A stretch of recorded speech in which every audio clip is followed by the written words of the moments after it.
শুভ সকাল বন্ধুরা। দেখো সকাল সকাল শুরু হয়ে গেছে। আমাদের যে ছাদ ঢালাই হওয়ার কথা ছিল, সেটা তো গতকাল হওয়ার কথা ছিল, সেটা ক্যান্সেল হয়ে গেছে। তো আজকে সেই ছাদ ঢালাই হচ্ছে। দেখো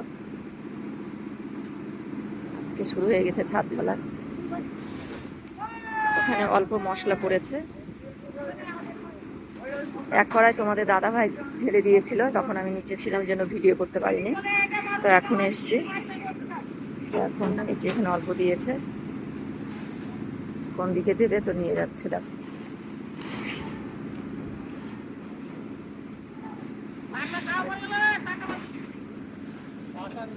আমার কাকা শ্বশুর এসছে, মামা শ্বশুর এসছে।